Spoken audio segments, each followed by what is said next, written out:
Hey everyone, welcome back to Classic Movement. My name is James. I'm a 3D gaming artist, level artist to be more specific. I basically build worlds for a living. I've been doing it for almost 3 decades now. I have an expertise, I guess, in shooters, I would say, in the last decade or so. And I'm here on YouTube doing something a little bit different. I'm trying to be creative in a different way, trying to reconnect with my drawing skills, which I set aside many years ago. And I'm trying to get back at the level I was and maybe even surpass it possibly. So I'm on here on YouTube trying to show you guys my progress and also sharing my knowledge on how I do things, and also the process of trying to sell these designs in different ways. One of them being putting them on t-shirts. So a lot of the art I'm creating right now is heavily focused on designs that would look cool on a t-shirt for a car enthusiast like I am. So that's basically it. And today we are going to look at a time-lapse video of a car design that I created recently, and we'll see how that turned out, and I'll give my little commentary, and then we'll wrap it up and I'll say goodbye at the end of the video. All right, let's kick off the time-lapse, guys. Right off the bat, I have a picture pre-selected. This picture is something that I took, I think, last summer. It's my 1990 CRX SI in Celestial Blue Pro. And I already had like a mock-up idea of where I was going to put the characters, although you'll see later on that I ended up changing my mind. Right here I'm working on the overpaint technique, basically. So it's literally trying to remove as many of the reflections, which, by the way, were a real nightmare on this picture. It was probably not the best picture to start from, but you know what, you live, you learn. And I could assure you that the end result actually turned out to be one of the best I had for the overpaint technique that I'm using in painting the cars. So I'm just playing around with the different ideas right now, and it's little micro adjustments. Here you go. I'm adding my black cartoon outline to it and stuff. Now, one thing to note, I usually just keep the car and I scrap everything around it and create the background from scratch. I create my own thing. I kind of liked the whole gas station. It's very automotive, right? Especially if you're into 90s cars, it's, you're gonna gas up quite a bit. Gassing up is part of the automotive experience of gasoline powered engines, so that's just how it goes. And I decided to keep the background for this image. I thought it was appropriate and it fit, and you'll see that later on I use the background and I use that idea to kind of like tell a story, which is something that I've always done. Actually, I try to look at the location and try to use it to tell a story. Just combine everything I see and add to it if I can. This is the example I can give right here. So I had two characters there that I was planning on setting up, and you saw that they went away, and I started replacing them with this one individual, this one girl. And because here it gives me the opportunity of her basically fueling up the car. So this would be her CRX, and now she's adding gas to it, and the fact that she's holding the gun communicates that idea, right? So that's one thing that I try to do a lot in my and it goes back to when I was a kid. I think you could all remember this at some point. It doesn't matter how old you are.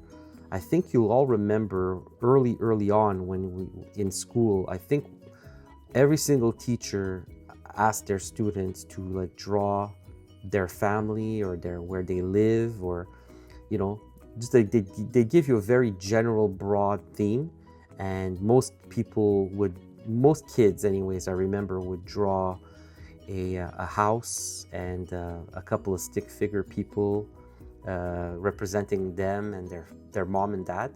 And I would always go a little bit further than that. So in my image, my dad would be coming back from work, so the car door would be open, and my brothers and I would play hockey a lot, street hockey, and they'd be in the back behind the house playing hockey, and my mom would be at the door waiting for my dad, and she'd have a dish rag or something in her hands, like showing that she was drying the dishes, something like that, along those lines. You guys get the overall idea, basically. And you try to tell a story in your pictures, and I still do that today. And this is the first one where I really focused on that.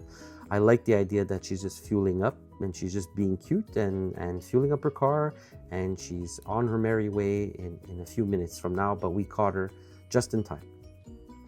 So another thing I want you guys to notice in the image is the focus on specific colors. So, and this relates a lot to like video games as well. When I build rooms, you don't want to have a multitude of colors in your image. So a room will have a dominant color and then maybe one or two accent colors. And that's something that I still do in my drawing. I'm trying not to put too many colors on the picture.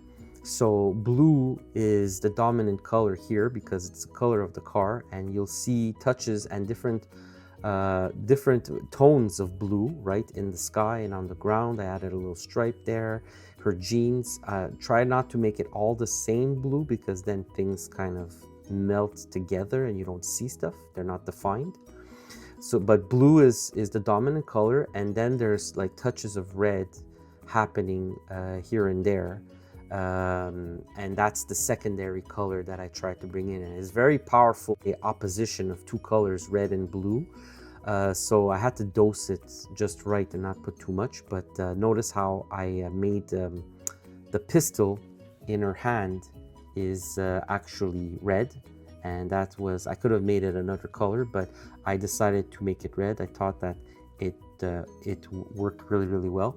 And then at some point later on, I'm going to actually make her shoes red as well. And that ties in with the taillights being red and the little SI logo being red. And then of course the gas pump, I don't know what you want to call this, signage, being little touches of red as well. So there's not a lot going on here. It's all little variations. I'm gonna forward it just a little bit because I really think it's getting boring here. But here you go. This is where I start adding more details to the girl and the pump, and soon she starts beginning in the lighting. This is where, okay, this is where the shoes become red, like I just mentioned here, and now I'm playing again with the lighting and the shading and stuff, and it's coming along really well. Then I add the clouds here to the sky to give the sky just a little bit more detail and context to the picture.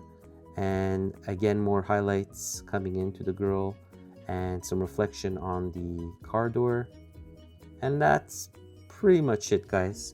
That's how the video is. So let's take a look at it, the final detail. She looks great. I think she looks really, really nice.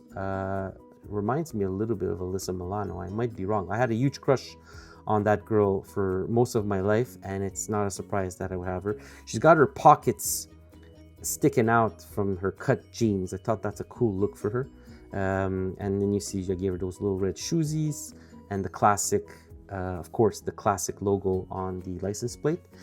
And the car is, I think the result on the car looks really nice. I think it's one of the best overpaints I've done so far. I really, really like it. And you got the classic movement above. So all the colors are harmonious. They all work together. It's all blue with touches of red. So that's pretty much it, guys. Let's go back to my personal cam and wrap this up. Okay, we're back in personal cam mode. So that's how the design ended up looking. I think personally, this is gonna sell well on a t-shirt. It's very crisp and bright compared to my other designs. I tend to draw the cars in a night setting because it's cool and creates some interesting lighting. Here it's very bright, and daylight is never the nicest lighting. Even in the video game world, we try to avoid perfect sun, like 12 noon. You always want to put the sun at an angle to create some interesting shadows. And here we have the light bouncing off the concrete and coming back up, so it highlights portions of the body and the face a little bit different. So it looks really cool. I hope you guys enjoyed it. I hope you guys got something cool out of it. Stay tuned for more. I have more designs coming. I look forward to sharing those with you guys. So be safe. Don't forget to accelerate in the corners if you're a car guy, but also be careful, of course. And I'll see you guys on the next one.